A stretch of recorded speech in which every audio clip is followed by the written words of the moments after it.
Anggota DPR RI sekaligus dosen tetap program studi Doktor Ilmu Hukum Universitas Borobudur, Universitas Jayabaya dan Universitas Pertahanan, Bambang Susatyo, menuturkan disahkannya Kitab Undang-Undang Hukum Acara Pidana (KUHP) menjadi momentum besar reformasi sistem peradilan pidana nasional.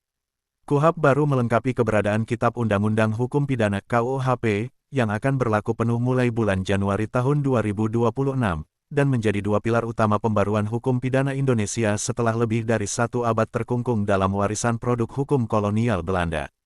Selama 110 tahun kita menggunakan Wetboek van Strafvordering dan Wetboek van Strafrecht peninggalan Belanda. Integrasi KUHP dan KUHP yang baru menandai pergeseran paradigma besar dalam hukum pidana Indonesia, dari hukum retributif menuju keadilan yang lebih humanis, modern, dan berorientasi pada perlindungan hak warga negara. Dan saya setuju, apa yang disampaikan Ketua Komisi 3 DPR Habibur Rahman yang menegaskan bahwa sebagian informasi yang beredar terkait KUHP baru ada yang tidak benar alias hoak, ujar Bamsud saat mengajar mata kuliah Politik Hukum dan Kebijakan Publik, program Doktor Ilmu Hukum Universitas Borobudur di Kampus Universitas Borobudur, Jakarta, Sabtu, tanggal 22 November tahun 2025. Ketua DPR RI ke-20 dan Ketua Komisi 3 DPR RI ke-7 ini memaparkan, KUHP membawa perubahan signifikan dalam mekanisme penegakan hukum. Antara lain penguatan kontrol pengadilan dalam penahanan dan upaya paksa, perlindungan hak tersangka dan hak korban, serta penerapan teknologi digital dalam proses pembuktian dan persidangan. Integrasi sistem e-evidence, EBAP, dan e-court diyakini membuka ruang transparansi yang lebih besar dan menekan potensi penyalahgunaan wewenang. Reformasi ini selaras dengan visi Presiden Prabowo yang menempatkan supremasi hukum sebagai fondasi pembangunan nasional.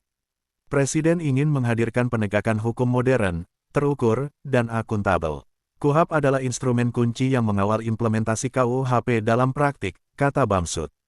Wakil Ketua Umum Partai Golkar dan Wakil Ketua Kadin Indonesia ini menilai, paradigma baru pemidanaan melalui restoratif justice pada KUHP merupakan langkah strategis dalam mengatasi krisis kelebihan kapasitas lembaga pemasyarakatan.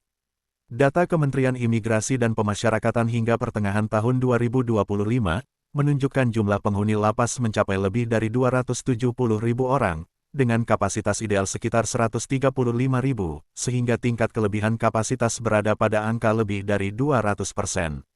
Fakta tersebut menggambarkan bahwa pendekatan pemidanaan lama mengalami stagnasi dan tidak mampu menyelesaikan permasalahan.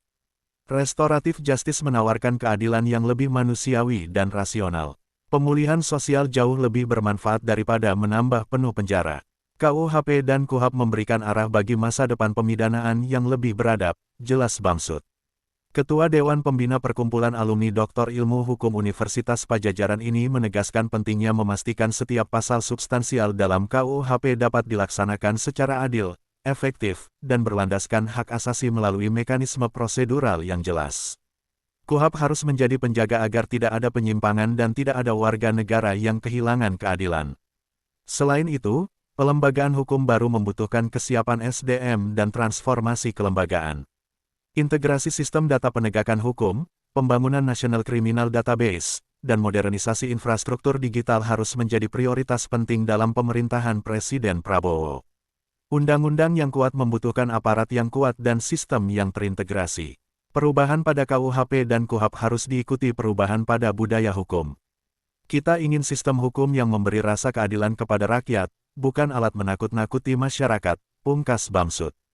Tim Liputan Update Berita TV melaporkan.